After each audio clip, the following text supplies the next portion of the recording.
ও ভাই সব ঘুরবো না, সাইড গুলো ঘুরবো না, সেই সেই সেই সেই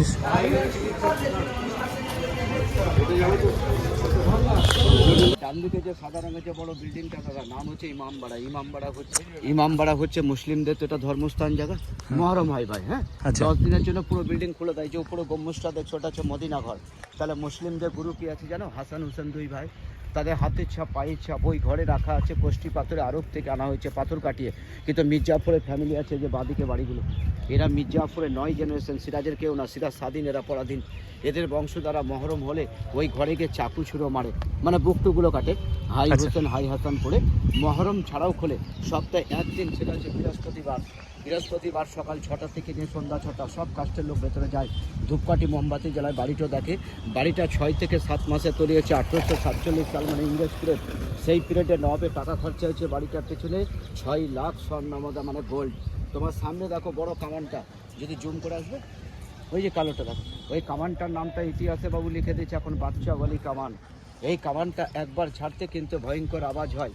যে গ্রামে গিয়ে গোলাটা পড়ে, সেই গ্রামে যে 5 মাসে 6 মাসে যে গর্ভবতী মারা ছিলেন, তাদের আওয়াজে গর্ভপাত হয়ে যায়। শোনা যায় যে আগুন দিয়েছিল উনিও এখানে হার্টফেল করে মারা যায়। নবাবরা কিন্তু ভয় পেয়ে গেলেন, পেছন থেকে সিল করে নামটা দিয়ে গেলেন বাচ্চা বলি কামান, কেন আওয়াজে সব বাচ্চা মারা যায়। সামনে দেখুন ছোট্ট গোলঘরটা, নবাব সিরাজদৌল্লা দুটো স্মৃতিবাবু পাবা। এই প্রাচীর আছে, প্রাচীরের পাশ দিয়ে নদীটা যাচ্ছে, নাম হচ্ছে ভাগীরথী। ওই পারে গেলে পাবা খোশবাগ, যেখানে সিরাজের সমাধি। আর এই গোলঘরটার নামই হচ্ছে সিরাজ মদিনা। সিরাজদৌল্লা মুর্শিদাবাদের নবাব হয়েছে 1756 সালে। 1755 সালে সিরাজের দাদু আলীবর্দী খান হজ করতে গিয়েছিল মক্কা 1 বছর আগে। উনি 55 থেকে 56তে ব্যাক করে মক্কার মাটি নিয়ে এসে নবাব সিরাজদৌল্লাকে দিয়েছিলেন। সিরাজদৌল্লা নিজের হাতে মক্কার মাটি রেখে এই মদিনাটা নির্মাণ করে, আর ঘরটার নাম দিয়ে যায় সিরাজ মদিনা। তাহলে 56তে নবাব হলো, 57তে সিরাজের সঙ্গে পলাশিতে যুদ্ধ হয়েছে 1 বছর পরে। হাজারদুয়ারির লেফট আর রাইট দেখো, সিঁড়ির নিচে দুটো কামান, এগুলো কোনো যুদ্ধ করার কামান না। আর হাজারদুয়ারির বাড়িনাটা ছিল কোর্ট। এই কোর্টে কোন নবাব উঠত? হুমায়ুন শাহ, মির্জাপুরের 5ম জেনারেশনের একটা জজ। উনি দরবারে যাচ্ছে, দুম করে তোপটা উপর দিকে মুখ করে ছেড়ে নবাবকে সম্মান জানাতো। কামান দুটোর নাম সালামি তোপ। ডান দিকে দাদা ঘড়ি ডালাও, এই ঘড়িটার নাম হচ্ছে টাওয়ার ঘড়ি। নবাবী পিরিয়ডে সবাই ঘড়ি ব্যবহার করতো না, খুব কস্টলি ছিল। এই বন্ধু এখানে আসো দাদা, কোথায় দিয়েছ?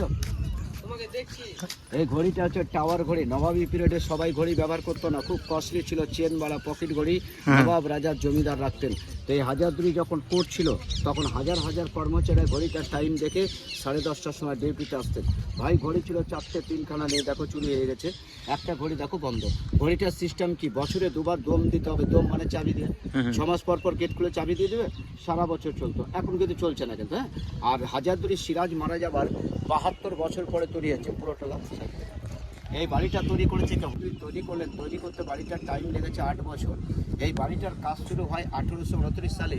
1837 সালে বাড়ির কাজ কমপ্লিট। তাহলে 29 থেকে 37 মানে তো 8 বছর। হাজারদুয়ারি বাহিরে যে বড় বড় সব পিলার দেখছো 52টা, চলো 52টা। হাজারদুয়ারি হাইট হচ্ছে কত? মাটি থেকে নিয়ে উপর অব্দি হাইটটা হচ্ছে 80 ফুট। তুমি যে বাড়িটা ঘুরতে যাচ্ছ, 12 বিঘে জমিতে বাড়িটা ঘুরবা। বাড়িটার পেছনে নবাবের সেই সময়তে টাকা খরচা হয় 16,50,000 স্বর্ণ মুদ্রা। টোটাল সিঁড়ি হচ্ছে 36টা। হ্যাঁ, সিঁড়ি আছে। আর দুই দিকে সিংহ বোধ হচ্ছে, দেখো এই কোনায় ব্যাঙ্গ হচ্ছে ইস্ট ইন্ডিয়া কোম্পানি। হ্যাঁ, সিরাজ তাহলে তো ধরো ঘোড়া থাকতো। সামনে নদীটা নিয়ে নাও, আগে নদীটা দেখছি। চলে যাচ্ছে, হ্যাঁ চলে তো যাবে।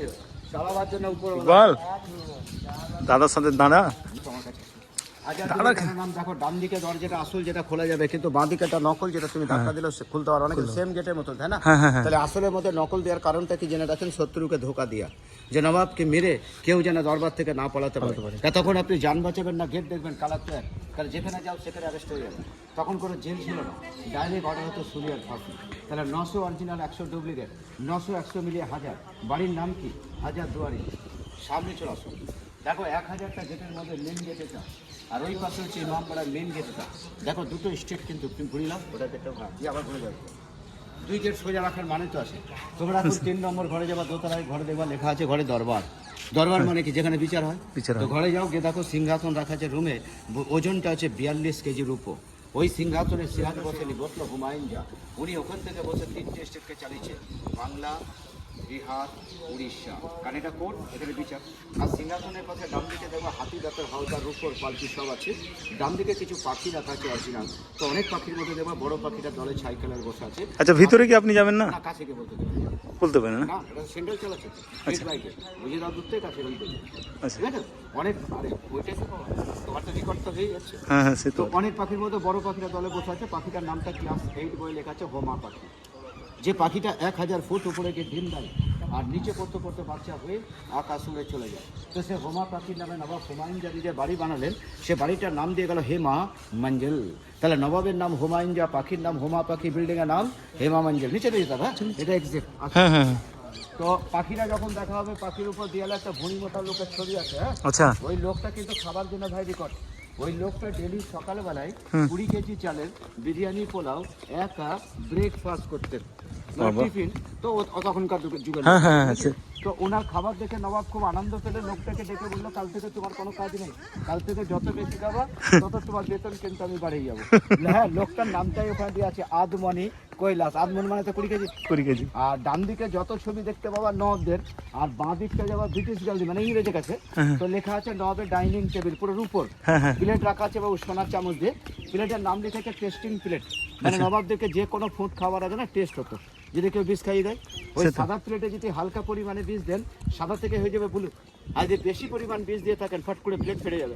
তো আপনাকে খাতির করে বলবে নবাব বাড়ি যাও। দাদা আপনাকে সত্যি, আপনাকে বাস্তবিক বলছি, আপনাকে ক্যামেরাতে কিন্তু দারুণ লাগছে দেখতে, বাস্তবিক। হ্যাঁ সত্যি খুব সুন্দর লাগছে। তো ওই বলতে থাকেন। সেই লোকটাকে ধরে নিয়েছে, তখন বলবে খাবারটা খাও। লোকটা, হ্যাঁ, লোকটা খেলেও মরবে, না খেলেও মরবে, তার নাম টেস্টিং প্লেট। ভিতরে তো রেকর্ড করতে দেবে না? না, এখান থেকে গেট হতে। হ্যাঁ। তবে ওই তো ভেতরে তো কথা বলে দিচ্ছি, হ্যাঁ, নিয়ে নিচ্ছ। ঠিক। তারপর ডান দিকে বাঁ দিকে লাস্ট ঘরে গিয়ে দেখতে পাবো 90 কিলো ওজনের চাঁদির ড্রেসিং টেবিল আছে, হ্যাঁ, রূপোর। আচ্ছা। মানে ওটা কি বলতো, বেগমদের জন্য। কিন্তু এখন ঢুকলে দুটো গাড়ি আছে বাবু, একটা ভিক্টোরিয়া, একটা ক্যামেল কার, একটা উঁচে টামতো, একটা ঘোড়া, একটা নবাব ইংরেজের জন্য, একটা বেগমদের জন্য। আর বাঁ দিকটা হচ্ছে অস্ত্র ঘর, ঘরে গিয়ে 2400 তারবাল আছে। আচ্ছা। 18টা নবাবের নাম লেখা আছে, সিরাজ থেকে শুরু করে মির্জাফর। তো যতগুলো নবাব ছিল তার মধ্যে সব থেকে হাইট ছিল সিরাজের।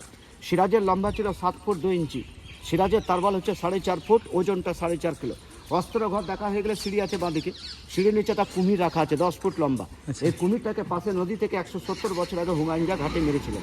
তাকে মারার পর তার পেটটা ফেড়ে ওষুধ দিয়ে মমি করে রাখা, মমি মানে কেমিক্যাল মারা আছে, নাহলে পচি যাবে। এখন আয়নাটা বলে চলবে। তুমি দাঁড়াও, তুমি দাঁড়াও, তুমি দাঁড়াও। তো যখনই ঢুকলা গাড়ি, আচ্ছা, অস্ত্রঘর কুমির হলো। আচ্ছা। এবার সিঁড়ি উঠতে হবে দোতলায়, সিঁড়ির নিচে আয়নাটা রাখা আছে। আয়না কাছে তোমরা দুজন দাঁড়াও, আরো কত লোক দাঁড়িয়ে আছে। আপনারা পাশের লোককে দেখছেন, পাশের লোক আপনাকে দেখতে পাচ্ছে, কিন্তু আপনি যতই চেষ্টা করছেন নিজের চেহারাটা পাচ্ছেন না। আচ্ছা। আপনি প্রশ্ন করতে পারেন যে নিজের মুখ যদি না দেখা যায় ভাই, তো আয়না রেখে লাভ কি? তো তার পিছনে কারণ আছে। নবাব দোতলায় গেলেন, সিংহাসনে জজ বসলো, তোমরা দর্শক নবাবের কথা শুনবে। তা তোমাদের চোখ কটা আছে বলো? পেছনে দেখতে পাচ্ছ? তাহলে তুমি যে আমার সামনের দিকে তাকিয়ে কথা শুনছো, তোমার পেছনে শত্রু দাঁড়িয়ে আছে, পেছন থেকে আক্রমণ করে চলে যাবে। কারণ আর দুটো চোখ তোমার পেছনে নাই। তো নবাব জানে যে এতগুলো পাবলিক যদি কোর্টে বিচার শুনতে আসে, তাহলে ভিড়ের মধ্যে কেউ না কেউ শত্রু আছে। যেমন আমি তোমার দিকে তাকিয়ে আছি, আমি পেছনে কিন্তু দেখতে পাচ্ছি না, তা আমি মাটার মতন করে দেবে। এই জন্য আমি ঘুরবো না বলে তো তোমার পেছন দিকে আয়নাটা আমার দিকে মুখ করে লাগালাম। তোমার দিকে তাকিয়ে গল্প করছি, কিন্তু মেন টার্গেটটা তো আমার আয়না। কিন্তু আমার পেছন থেকে যে আমাকে মারতে আসছে, তোমার পেছনে আয়নাতেও মুখটা দেখতে পাচ্ছে না, ভাবছে আমিও দেখতে পাচ্ছি না। আমি ক্লিয়ার দেখতে পাচ্ছি আয়না দিয়ে যে পেছনের লোক আমাকে মারতে আসছে। তাকে দোতলায় নিয়ে গিয়ে শুলি আর ফাঁসি দিতে, জেল তো ছিলই না। আয়নাটা এইভাবে দুই পাশে কাঁচটাকে কাঠের বিট করে কোনাকোনি বসেছে। তার মানে এদিকে 45, এদিকে 45, তাহলে মধ্যে দিয়েছে 90 ডিগ্রি অ্যাঙ্গেল কাটলো। মাথায় হাত দিলে হাত দেখা যাচ্ছে, চুল চলে চুল দেখা যাচ্ছে, বডি, কিন্তু মুখ কোথায় নিয়ে যাবা? জেনে রাখো সেই যুগে তো এটাই তো সিসি ক্যামেরা। এই জন্য তো বডি, মাথা, চুল দেখা যায়, মুখ দেখা যায় না। আগেকার সিসা আর এখন সিসি। কঠিন।